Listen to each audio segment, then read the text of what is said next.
Bonjour à tous, de retour sur la chaîne Basket Session Reverse, toujours avec Théo, comme hier, qui remplace Shai. Théo, déjà, est-ce que ça va? Est-ce que t'as pas passé une soirée trop agitée?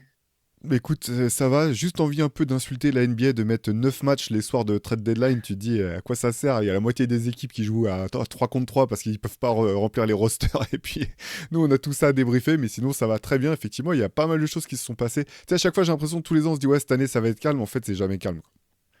Ouais, alors, oui, oui, il y a évidemment des trades. Calme dans l'idée, par contre, où il y a effectivement pas forcément de grands noms qui ont été échangés. On a eu plein de rumeurs autour de Dejounte Murray, de D'Angelo Russell. Faut savoir que bon, les médias aussi ont aussi besoin, je pense que les médias américains ont besoin de créer aussi un peu de buzz. Mais il y a effectivement eu beaucoup d'échanges. On va commencer là-dessus. Forcément, c'est un CQFR un peu spécial. On va revenir sur la deadline. On va évidemment pas analyser tous les transferts. Si vous voulez les retrouver, ils sont tous disponibles sur le site Basket Session. On a une page spéciale avec le live, toutes les signatures, toutes les news, tous les transferts qui ont eu lieu la nuit dernière. Donc voilà, n'hésitez pas à les checker. Mais on va quand même parler de certaines équipes. Je te propose, Théo, qu'on commence par les New York Knicks. Alors, je vais essayer de récapituler. J'ai pas exactement sous les yeux, malheureusement, mais Bojan Bogdanovic est arrivé en l'échange de, si je ne dis pas de bêtises, c'était Ryan Arcidiocano, le joueur de Villanova, l'ancien joueur de Villanova, dont j'ai oublié le nom exact, Evan Fournier. Et dans le lot, il me semblait que c'était que ça pour Bogdanovic, mais c'est un échange un peu plus grand vu qu'il y a Alec Burks qui rejoint aussi les Knicks en l'échange là pour le coup de Quentin Grimes et 2 secondes tours de draft. Donc on pourrait tourner ça comme ça. Grimes, Ardikiakono, Fournier et 2 secondes tours de draft contre Bojan Bogdanovic et Alec Burks. Et il y a Malaki Flynn aussi qui est dans le deal, Malaki si je me Flynn. trompe pas, qui Il y avait part un à Détroit. troisième joueur. C'est ça, et Malaki Flynn. Donc en gros, les Knicks envoient plusieurs joueurs qui ne jouaient plus et Quentin Grimes et 2 secondes tours de draft contre deux joueurs, deux vétérans convoités quand même mine de rien, Alec Burks et Bojan Bogdanovic évidemment. Qu'est-ce que tu en Ouais, penses c'est un peu? c'est bonne pioche déjà parce qu'Alec Burks, on avait vu que ça marchait très bien. Quand il était au Knicks, il avait vraiment été bon. Même il avait dû jouer un peu à tous les postes. Et, je sais pas si tu te rappelles un moment où quand Thibodeau cherchait sa rotation, il le faisait même jouer meneur. Donc vraiment, il est capable de se fondre, je pense, dans tous les rôles qui lui seront demandés. C'est un bon joueur, vraiment, je pense, de complément et d'impact pour une équipe qui est ambitieuse. Je pense que le terme est pas trop élevé pour les Knicks. Ça veut pas forcément dire qu'ils s'attendent à jouer le titre et à gagner le titre cette année, mais ils seront ambitieux et ce sera pas simple d'aller les déloger en playoff, je pense. Et puis Bogdanovic, c'est une bonne pioche parce que c'est vraiment un joueur qui a intéressé plein d'équipes, quoi. Par son profil de scoreur, c'est un vétéran, pareil, en NBA et aussi en Europe, qui a prouvé qu'il pouvait apporter dans des moments, des moments compliqués, qui pouvait, voilà, que c'est un gars qui pouvait donner le ballon et avoir confiance. Moi, je trouve ça vraiment très bien parce que New York n'a pas eu besoin de se déplumer. Ils ont incorporé des joueurs, ils ont récupéré des joueurs qui pourront, je pense, assez facilement incorporés à ce qu'ils ont déjà en place. Ils sont pas obligés de bouleverser quoi que ce soit. Et donc, aujourd'hui, je pense que cette équipe de New York est plus forte qu'avant la trade deadline et qu'il ne devrait pas y avoir trop de période d'adaptation, je pense. Ouais, moi, comme toi, je pense que si je devais noter le trade, je lui donnerais évidemment un A. Voilà. Ils ont lâché aucun premier tour de draft. C'est-à-dire que les Knicks peuvent toujours partir à la chasse aux superstars. Alors évidemment, là, depuis le trade d'Anunoby en décembre, ils ont quand même perdu Quickly, Barrett et Grimes, qui étaient des joueurs quand même convoités par d'autres équipes, notamment dans le cadre d'un package pour une superstar. Mais là, cet été, à un moment, les Knicks, si un joueur majeur venait à être disponible, ils pourraient toujours essayer de proposer Mitchell Robinson, éventuellement Julius Randle selon le poste auquel joue la star en question, plus plein de pics pour aller chercher une star. Donc c'est effectivement, ils ont gardé leur trésor de guerre, entre guillemets. Ils ont plus de profondeur qu'avant la soirée d'hier. Hein. Tu ajoutes deux Carrément. joueurs, comme j'ai dit, contre des mecs qui ne jouaient pas. Burks, tu as très bien souligné, Bogdanovic aussi. En plus, ça va être important, mine de rien, parce que là, les Knicks ont beaucoup de blessés. Anunoby est out 3 semaines. Randle est out plusieurs semaines aussi. Et Jalen Brunson s'est blessé à la cheville, sachant que tu as Mitchell Robinson qui joue toujours pas. Il jouera peut-être même pas cette saison. Donc, tu as effectivement plein d'absences. Ça va être important d'avoir deux vétérans qui viennent. Si je peux me permettre de mettre un bémol, je, je, je vais essayer de mettre un bémol. Je vais essayer de faire un peu l'avocat du diable. Je pense que les Knicks ont une vraie carte à jouer, notamment pour aller en finale de conférence. Là où je peux mettre un bémol, c'est justement par rapport à tous ces blessés. Je suis d'accord avec toi que l'adaptation va être facile dans le jeu, mais ils n'auront pas finalement leur équipe au complet pendant très longtemps. Donc, il n'y aura pas beaucoup de temps pour tester des choses, notamment est-ce qu'ils veulent tester Randle en pivot small ball avec Bogdanovic, etc. Il y a beaucoup de choses qui peuvent être testées en peu de temps. Est-ce qu'un 5 avec Bronson, Anunoby, Bogdanovic, Randle et Hartenstein, est-ce que ça marche vraiment? Voilà, encore une fois, l'échantillon de test sera faible. Et l'autre question que je me pose, c'est si justement ça ne marche pas, ces 5 Randle, Bogdanovic, qu'est-ce qu'on va faire de Bogdanovic une fois que Randle sera de retour? Est-ce qu'il aura un rôle du coup très limité sur quelques minutes en tant que backup? Il jouera un coup 3, un coup 4. Quel sera vraiment son rôle? Est-ce qu'il va accepter son rôle? Qu'est-ce que Thibodeau va faire d'un joueur qui est quand même d'abord réputé surtout pour son scoring? Après, je dis ça, mais il va évidemment le rapporter juste avec son adresse extérieure. Mais voilà, c'est un léger petit bémol que je monte, c'est de me dire, ok, c'est très intéressant, mais il y aura finalement peu de temps pour mettre tout ça en place. Euh, et parce que du coup, il y a des blessures. Non, c'est clair. J'ai l'impression que ce trade laisse entendre que New York est peut-être optimiste aussi sur le fait de pouvoir récupérer Mitchell Robinson en fin de saison au bout du compte. Parce que bah, s'il est là, ça change quand même pas mal l'équation. Tu peux le faire jouer avec les deux. Tu peux faire jouer par moment effectivement les deux ensemble en tentant Julius Randle, mais sans que ça soit trop risqué. Parce que si tu prends cher face à ton adversaire du soir, bah, tu as toujours l'opportunité de dire bah non, bon, ça marche pas, on va les alterner avec Mitchell Robinson ou avec un autre big. Donc c'est intéressant à voir. Ce que j'aime bien en fait, c'est que Bogdanovic et Alec Burks, c'est deux mecs, tu sais que tu vas pouvoir les faire jouer en playoff en fait. Tu sais Ouais. que si tu as besoin, tu pourras les mettre sur le terrain, tu pourras avoir confiance et qu'ils seront performants. Et au bout du compte, c'est pas si simple quand tu as une équipe qui est déjà conséquente comme celle de New York de pouvoir rajouter deux joueurs comme ça dont tu sais que tu pourras te servir éventuellement en playoff. Yes.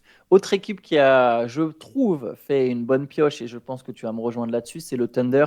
Le Thunder qui a donc récupéré, qui a gagné la mise sur Gordon Hayward. On savait que ça serait un des joueurs les plus convoités là aussi parmi les vétérans. Pour le coup, lui, je m'attendais à un trade. Je m'attendais à ce qu'Hayward soit tradé. Je m'attendais à ce qu'il y ait plus de monde sur le dossier. Mais bon, il faut pouvoir accueillir ces 30 millions au niveau du contrat. Donc le Thunder fait une très jolie opération selon moi. Hayward qui débarque en l'échange de Bertans, Misic, Treman et 2 seconds tours de draft. Donc ils n'ont lâché aucun premier pick, sachant que le Thunder a des tonnes de picks en rab. Ils n'en ont lâché aucun.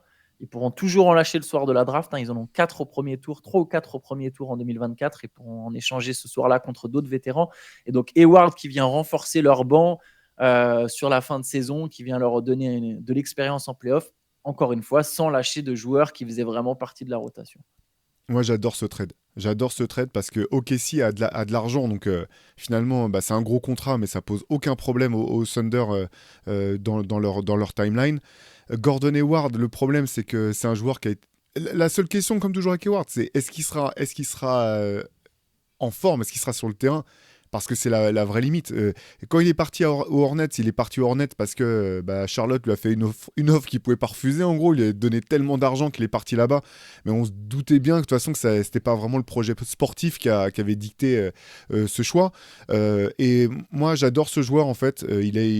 C'est un joueur ultra polyvalent qui peut créer pour les autres, qui peut créer pour lui, qui est hyper fiable, je trouve, quand il est sur le terrain, du moins, et qu'il est impliqué dans un projet qui fonctionne, ce qui est le cas du Thunder. Moi, je trouve que c'est vraiment un choix hyper judicieux. Et tu sais, comme on en parlait lundi, si vous l'avez pas écouté, on a fait un podcast sur les Clippers.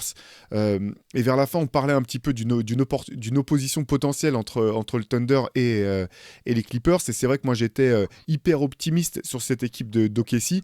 Et simplement, sur la fin, voilà, on se disait, c'est vrai que le banc est pas fou du côté du Thunder. C'est toi qui le disais, qui le faisait remarquer, Antoine, et Shai était d'accord à juste raison. Et là, je pense que ça soit Gordon Hayward qui aille sur le banc ou qu'il change la rotation de manière à ce que ça soit par exemple que ça Josh soit Giddey. redis-moi. Josh Giddey. Tu allais dire Josh Exactement. Giddey. Ouais. Merci, c'est ça, je cherchais Georges Guidi qui sort du banc. Je trouve que ça change complètement la dynamique de leur équipe et le fait d'avoir un mec qui peut scorer et créer pour les autres et te dire bah tout du long en fait sur le terrain on aura un créateur de haut niveau, vraiment un créateur élite. Je trouve que c'est un coup de maître pour le Thunder. Je partage totalement. Je pense que j'irais même jusqu'à dire, c'est un trade qui fait presque changer de dimension le Thunder. En plus, alors Hayward, son contrat, il expire. Donc de toute façon, les 31 millions qu'il y a là, ils seront plus là l'été. Si ça se passe bien, ils peuvent essayer de renégocier avec lui un contrat sur quelques années, mais avec une durée, avec un montant inférieur. Donc la possibilité de le garder éventuellement si lui aussi se sent à l'aise. Il n'aura peut-être pas toujours envie de bouger. Mais même de toute façon, dans tous les cas, là, c'est juste pour 6 mois. Enfin, 6 mois. selon la durée après le stade jusqu'où le Thunder ira en playoff. Mais je partage tout à fait. Ils avaient besoin d'un mec comme ça. Ça leur donne énormément de flexibilité. Est-ce que tu as raison? Si à un moment ils décident de changer, je ne pense pas qu'ils changeront leurs 5 majeurs, mais par contre, il peut y avoir des moments où effectivement le 5 qui termine les matchs en playoff, il n'y a plus forcément Guidi dedans. On sait que la maladresse extérieure de Guidi peut parfois poser problème. Son jeu sans le ballon, voilà, il a besoin de la balle, Guidi.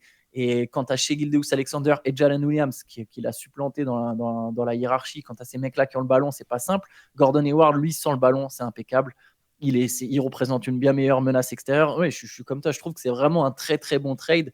Et je pense qu'en plus, Hayward sera en bonne santé en playoff. Je le sens. Tu vois, évidemment, on ne peut pas savoir. En ce moment, il est blessé, mais tu te dis là, il va pouvoir récupérer sans pression, débarquer tranquillement dans son nouveau rôle. Et ouais, je pense que c'est vraiment un trade qui donne une autre capacité au Thunder. Genre, limite, tu te dis, ouais, non, mais en fait, ouais, l'objectif, c'est finale de conférence maintenant, quoi. On va même pas attendre. Et je trouve que là, vraiment, il y a une arme en plus, quoi. Je pense que c'est ça. Et en fait, ce qui est magnifique, c'est qu'ils n'ont pas eu besoin En fait, c'est un trade presque sans risque pour le Thunder, en fait. Et c'est comme Ouais, tu parce l'as qu'au dit. pire, il est blessé, il joue pas, quoi.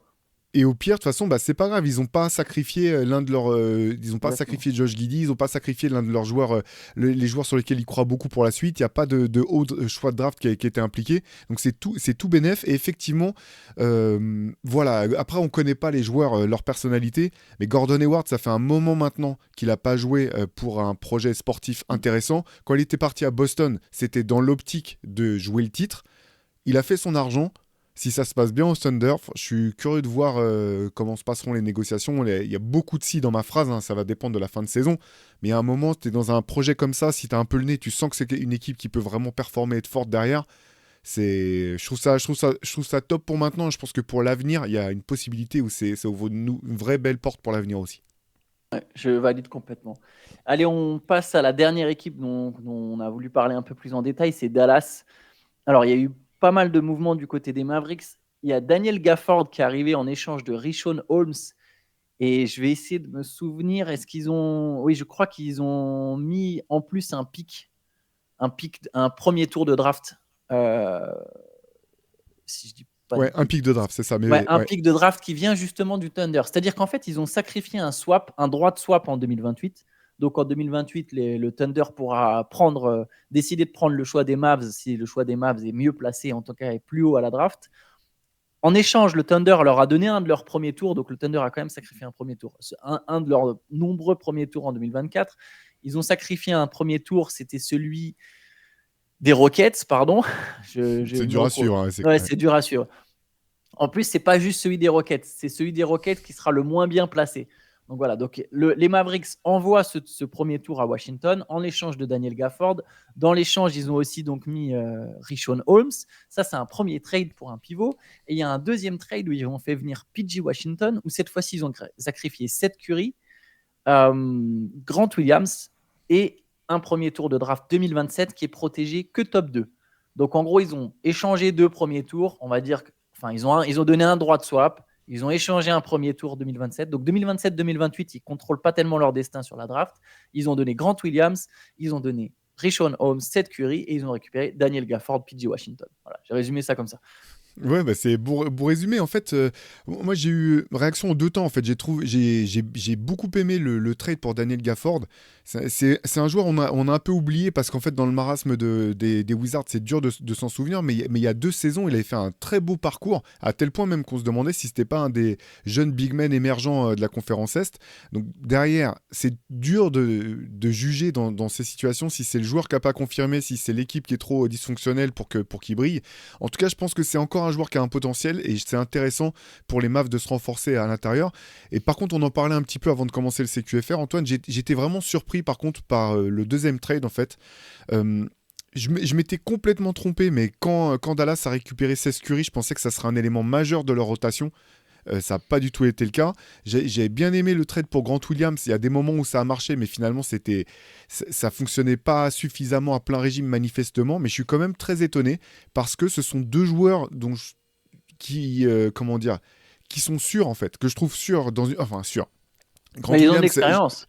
Voilà, qui ont de l'expérience, qui ont vécu des grands moments, qui ont été dans des équipes ambitieuses, qui ont connu des choses, etc. J'aimais bien le côté un petit peu emmerdeur de Grant Williams. Je trouve que ça leur donnait aussi une petite dureté que les Mavs avaient peut-être pas forcément dans leur ensemble. Je suis vraiment étonné. Bah, sans doute que PJ Washington a un potentiel que je n'imagine pas ou que tu vois, je sous-estime un petit peu la valeur de ce joueur. Là aussi, hein, les Hornets, c'est dur d'évaluer la valeur des joueurs dans des contextes comme ça. Mais j'ai été vraiment quand même très étonné de ce deal-là. Ouais, moi, je suis un peu comme toi. Je suis mitigé. C'est-à-dire que d'un côté, je me dis, OK, c'est cool, ils se sont rajeunis. Deux joueurs de 25 ans qui arrivent, Ouais. des joueurs, un potentiel athlétique. On sait qu'aujourd'hui, enfin, c'est important, tu vois, de nos jours. Tu as besoin de qualité athlétique, tu as besoin de fraîcheur. Ça pèse aussi. Après, oui, il faut trouver le bon mix entre l'expérience et la fraîcheur. Donc, bon, pourquoi pas. Maintenant, j'ai l'impression, en fait, ça ressemble un peu à un panic move. Encore une fois, j'ai l'impression que les Mavs perdent à chaque fois un peu en flexibilité. Encore une fois, il y a deux pics qui sont envoyés dans le lot. Euh, Comment tu vas faire? En fait, si tu es constamment en train de chercher, j'ai pas l'impression que ces deux trades, fassent passer Dallas une catégorie au-dessus. Et du coup, j'ai l'impression qu'ils seront encore l'an prochain, cet été, puis même encore en février, à la recherche du trade qui les fait passer la catégorie au-dessus. Sauf qu'à force, tu n'as plus d'atouts, en fait. À force de toujours chercher ce trade qui te fait passer au-dessus, à un moment, tu n'as plus d'atouts et tu es juste bloqué avec ton équipe. Alors bon, là où je peux nuancer, c'est que Washington comme Gafford, par leur âge et leur contrat, peuvent être rééchangés par la suite. Mais ça veut dire qu'encore une fois, tu as lâché des assets pour des mecs que tu vas relâcher plus tard, parce qu'au final, ça n'a pas marché tant que ça si tu les relâches. Voilà, je suis partagé. J'ai l'impression que Dallas est pas forcément plus fort, ou en tout cas pas suffisamment plus fort pour vraiment rivaliser avec les Clippers, les Nuggets, même presque le Thunder. Après, bon, tant que tu as Luka Doncic, on en parle souvent entre nous, du moment que tu as Luka Doncic et Kyrie Irving, tu seras performant en playoff. Mais voilà, PG Washington, un peu comme toi, j'ai du mal à jauger. Est-ce que vraiment, tu vois, Grant Williams, je sais qu'il aurait défendu sur les meilleurs attaquants adverses en playoff. Je sais pas vraiment ce que PG Washington ça va faire. Plus athlétique, meilleur scoreur, oui. Euh, voilà, on verra ce que ça donne du côté des Mavs, mais ouais, un peu mitigé comme ça, moi aussi, au premier abord. Ouais, c'est ça. C'est vraiment parce qu'on a compris que les Mavs avaient ciblé PJ Washington depuis longtemps. Donc peut-être qu'effectivement, ils voient quelque chose dans ce joueur que nous, on perçoit pas pour l'instant. Et que si ça prend, on se dira, bah ouais, c'était une super belle pioche. Mais comme toi, en fait, à l'heure actuelle, en fait, j'ai pas l'impression que les Mavs aient trop bougé, en fait, au bout du compte. Que c'est trop fait changer la qualité de leur équipe actuelle. Le- pour aller dans l'autre sens, la vraie variable, par contre, c'est que Gafford et PJ Washington vont jouer avec un mec comme Luka Doncic qui va les mettre dans les meilleures situations de toute leur carrière quasiment pour pouvoir révéler leur potentiel en attaque en tout cas, voilà, en tant que finisseur. Donc c'est ça en fait. C'est si tu veux regarder le truc du côté positif, tu te dis que qu'effectivement si tu penses que tout ce qui leur manquait c'était d'être dans un cadre qui est plus sain avec une hiérarchie plus établie et dans des meilleures situations, peut-être que Luka en tout cas pourra peut-être servir de révélateur. Ouais, les Mavs ont marqué énormément de points. Ça va être une attaque. PG Washington, il va lâcher des matchs à 7-3 points, sera une menace dans le corner. Gafford sur pick and roll. Ils vont mettre des points, quoi. Après, je ne sais pas en playoff jusqu'où ça peut les porter. Mais Gafford, je reviens une dernière fois. En fait, je trouve ça bien parce que Derek Lively est incroyable quand même comme rookie. Il fait une saison fantastique et on voit en fait comment ça transforme ces Mavs d'avoir un big man qui comprend son rôle et qui joue juste son rôle en fait. Tu sais, ce qui n'a pas marché avec Woods, ce qui n'a pas marché avec d'autres grands auparavant avec du côté des Mavs là. Si tu as un mec qui comprend son rôle et qui est prêt à le jouer à 2000%, ça fonctionne et ça paye tout de suite. Et je pense que Gafford, il est vraiment dans ce moule là. Yes. Bon, on a hâte de voir ce que ça donnera sur le terrain. On peut parler des matchs un peu en vitesse. Il y avait plusieurs matchs, donc comme tu l'as dit, au programme. On peut commencer avec le choc entre les Nuggets et les Lakers. On va sans doute pas parler de tous les matchs. C'était un beau match. Victoire des Nuggets 114-106. Ce qui est ironique dans ce match, c'est que Los Angeles était revenu à 104 partout sur un panier à 3 points d'Austin Reeves. Il devait rester 2 minutes, je pense, à peu près à ce moment-là. Je me souviens plus exactement. La salle était bouillante et derrière, il y a un 10-0. Je crois que c'est 8 ou 10-0 avec un Jamal Murray héroïque. Et du coup, voilà, les Nuggets qui ont assuré dans le Money Time du Money Time pour aller chercher cette victoire et qui sont du coup premiers à l'ouest, égalité avec Minnesota. Ouais, la fin, c'est dur. Tu sais, t'as l'impression que c'est un petit peu comme quand tu joues, tu fais un contre un avec ton petit frère, tu le laisses revenir à égalité, puis après, tu fais bon, allez, vas-y, maintenant ça suffit. et, tu le finis sur les dernières possessions, touche pas la balle. Ouais, c'est Ouais, c'est un peu ça. Ouais, très bonne métaphore. un peu dur parce que tu vois, Jokic qui termine au bord du triple-double sans avoir vraiment donné l'impression de forcer. Bon, voilà, après, les Lakers s'étaient bien repris, hein, ils étaient sur 3 victoires de suite, je crois. Ouais. Mais tu sens quand même, il y a toujours une classe d'écart entre ces deux équipes. Ouais, clairement. Le match est serré, mais tu sens que dès que ça veut, enfin, dès que ça veut accélérer, Denver est quand même un cran au-dessus. 24 points, 13 rebonds, 9 passes pour Jokic, 29 points, 7 rebonds, 11 passes pour Jamal Murray, 32 points d'Anthony Davis. Autre match, on peut parler de la victoire des Warriors, une équipe qui Ouais. justement se relève, Golden State. Golden State est en train de... Ils n'ont pas fait de trade à la deadline et je suis pas si surpris que ça, moi, honnêtement. Je suis pas si surpris parce que la montée en puissance de Kuminga, qui était peut-être leur meilleur asset de toute façon pour un deal, la montée en puissance de Kuminga fait que bah, tu peux recommencer à en croire en ton groupe. Et Golden State est maintenant sur 3 victoires de suite, 4 victoires sur les 5 derniers matchs à l'extérieur, 131-109, là c'était contre les Pacers, avec 42 points de Stephen Curry qui a mis ses 7 premiers paniers à 3 points. Ouais, le début, ça n'a pas de sens. Les 7 sur 7 pour commencer un match, que tu dis, limite, tu dis, bon, bah, c'est bon, allez, l'épaisseur, ça va pas être votre soir, il finit à 42. C'est ouais, non, festival. Par contre, c'est intéressant, encore 18 points pour Kuminga, ça continue à fonctionner. Il a l'un des plus gros plus-minus sur le match pour les Warriors. C'est fou en fait. T'as l'impression qu'il a fallu. Enfin, tu sais, c'est la blague qu'il y avait. T'as dû voir ce même, Antoine, où on voyait les stats de Kuminga avant sa nouvelle Et, coupe et après sa nouvelle coupe de cheveux. Mais ça devient de plus en plus légendaire en fait, ce truc, quoi. Kuminga, honnêtement, il y a vraiment un truc qui se développe. Tu sens qu'il est en pleine confiance. Il peut jouer des ISO. Ça marche bien en saison régulière, on verra ce que ça donne en playoff, mais il y Bien a un sûr. 5 qui vraiment s'est construit là. Ça y est, je pense qu'ils ont enfin trouvé leur rotation avec Green, Kuminga, Wiggins, Curry. Bon, là, il n'y a pas Thompson, donc c'est Podziemski qui est l'arrière. Je pense que ça sera Clay, évidemment. Et après, quand Chris Paul reviendra, tu auras Paul, Podziemski, Looney, Jackson Jr., Saric, Moody en sortie de banc, peut-être Gary Payton. Il y a vraiment cette équipe. Elle va faire le play-in, au moins, j'en suis convaincu. Et je pense qu'elle fera les playoffs. Et elle va vraiment pas être facile à affronter au premier tour. Et s'ils sont 8 et que c'est Minnesota le 1, j'oserais prétendre que les Warriors sortiront les Timberwolves. Bon, on en est loin encore. Ça fait beaucoup. J'ai donné tout un scénario là, mais et je pense que cette équipe a vraiment quelque chose à jouer quand Ouais, c'est cool en même. tout cas de les revoir comme ça, quoi. Je parlais de Minnesota. Minnesota a battu Milwaukee. C'était un peu un des chocs de la soirée. Ils ont étrié les Bucks à Milwaukee, 129-105, vraiment en patron, 26,9 passes d'Anthony Edwards.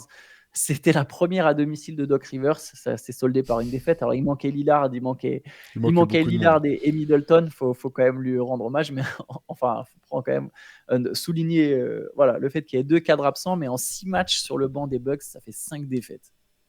En fait, bon, ils ont eu tellement de blessures, enfin, ils avaient tellement d'absents, les Bucks, que je l'ai gardé dans ma poche. Mais sinon, j'aurais commencé en te demandant si tu pensais que Adrian Griffin aurait réussi à gagner un match sur 6 ou si vraiment ça valait le coup de le remplacer par un mec à 40 millions. Donc là, c'est un peu honteux. Dur d'en tirer quoi que ce soit en fait de ce match parce que de toute Ouais. façon, voilà, il manquait vraiment trop de joueurs majeurs à Milwaukee pour qu'ils puissent espérer rivaliser avec les Wolves. Ouais. Bon, allez, je te propose qu'on enchaîne sur les autres matchs. Les Spurs ont perdu contre le Magic 127-111 et il y a eu un petit Victor Wembanyama. Donc, alors, il met 15 points en 23 minutes. Et encore une fois, 6 sur 12 de l'adresse, mais un seul petit rebond. 5 ballons perdus. Voilà, victoire du Magic. Hein. On sait que c'est une grosse défense, Orlando. 34 points, 7 rebonds, 7 passes de Franz Wagner. Et voilà, victoire du Magic contre les Spurs. Ouais, bah, hier, on louait la constance de Victor et le fait que voilà, il est vraiment gagné en efficacité. Là, je pense que c'est quand même un petit peu l'enchaînement des matchs, ça pèse. Après, voilà, hein, il y en a 82 dans la saison.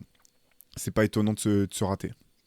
8e victoire de suite pour les Cavaliers qui ont battu les Nets 118-95. C'est leur 16e victoire sur les 17 derniers matchs. On en a déjà parlé un peu l'autre fois. Hein. Je vous invite à écouter. Je pense que c'était déjà le CQFR d'hier, si je ne dis pas de bêtises. 27 Ouais. points de Donovan Mitchell. Voilà, on va peut-être pas appuyer là-dessus.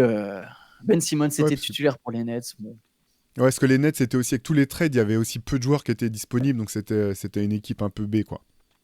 Yes, Dallas a battu New York justement à New York. Dallas a calmé un peu les Knicks. 39 points, 11 passes de Luka Doncic, dont une merveilleuse. Je ne sais pas si tu l'as vue. Je pense qu'il faudra qu'on Incroyable. la mette. Ouais, je ne sais même plus comment les définir, ces passes, mais bref, c'est un génie. Et voilà, il nous a encore régalé. En fait, c'est En fait, rien n'a de sens dans la passe. C'est une passe dans le dos, alors qu'il est en train d'être sur le point de se prendre une prise à deux dans un angle. T'es l'angle de passe où tous tes coachs te disent elle n'existe pas cette passe. La passe du Ouais. 1 pour le 5 dans l'axe, jamais elle existe.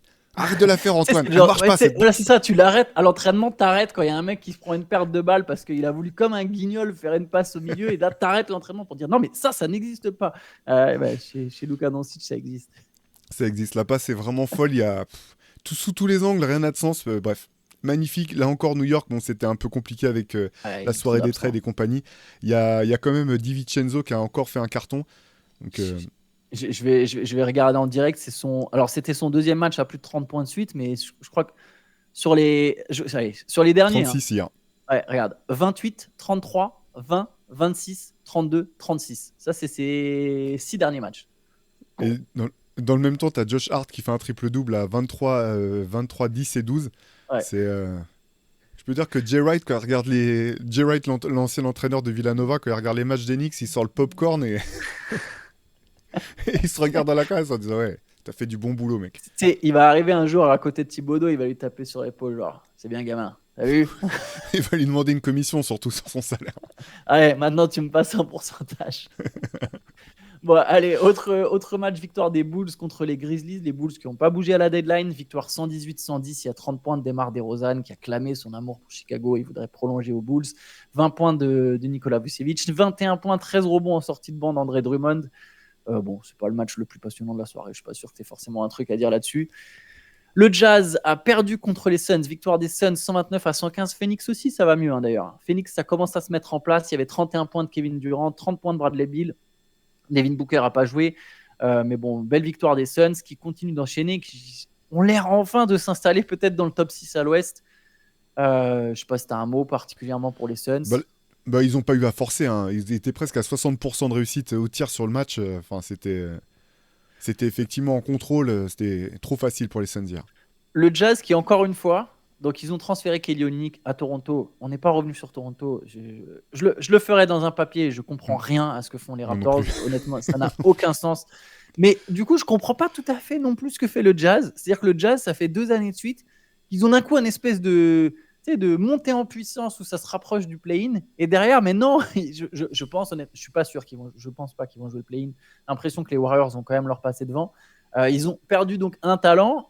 Ils ont récupéré un premier tour dans l'affaire, donc c'est quand même cool. Mais là, tu sens que là, d'un coup, ça va de nouveau s'écrouler. Je sais pas, mais pas s'écrouler suffisamment finalement pour rattraper les Spurs ou tu vois, ils vont pas avoir un choix dans le top 3 de la draft, quoi, sauf coup de chance à la loterie. Bon, je sais pas, je capte pas complètement non plus. Non, c'est clair. Et les Suns, par contre, qui ont récupéré Royce O'Neal, qui est une super belle pioche pour eux. C'est vrai, tout à fait. Et dernier match de la soirée, c'était la victoire des Pistons, la deuxième de suite. Moins ils ont de joueurs, plus ils gagnent de matchs. La deuxième victoire de suite.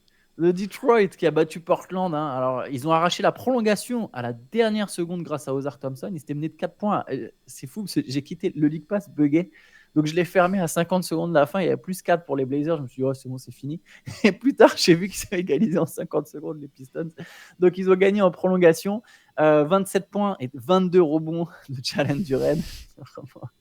Lui, c'est quelque chose. 23 points de Cade Cunningham et 26 points de Jaden Ivey. C'est leurs 3 joueurs majeurs. De toute façon, ça va tourner autour de ça, leur projet. En face, il y a eu 49 points de Jeremy Grant, mais voilà. Mais ça n'a pas porté les Blazers jusqu'à la victoire. Et deuxième victoire de suite pour les Pistons. Et j'y crois, ils finiront pas derniers à l'Est. Ouais. Et Killian Hayes qui a été coupé dans la foulée de son beau match d'hier, mais manifestement un peu d'un commun accord, il voulait vraiment partir de Détroit. Donc intéressant en tout cas, on va suivre de près pour voir où est-ce qu'il rebondit maintenant. Voilà, on verra si c'est San Antonio ou pas, comme beaucoup de fans français ont l'air de l'attendre. On verra ce que ça donne. Yes, bah écoute Théo, on va se laisser là-dessus. Je le rappelle, n'hésitez pas à aller sur basketsession.com pour plus d'infos sur les trades. Et juste petit, voilà, normalement le samedi, il y a un 6e CQFR où on répond à vos questions. Exceptionnellement, on ne le fera pas cette semaine. Voilà, c'est une semaine un peu particulière, vous en saurez plus, vous en savez déjà peut-être un peu plus si vous avez reçu la newsletter ou si vous avez jeté un œil sur Instagram. Mais voilà, semaine un peu spéciale, il n'y aura pas le 6e CQFR et on se retrouvera dès lundi pour un nouveau CQFR avec Shai. Ciao à tous. Yes, bonne journée à tous. Ciao, ciao.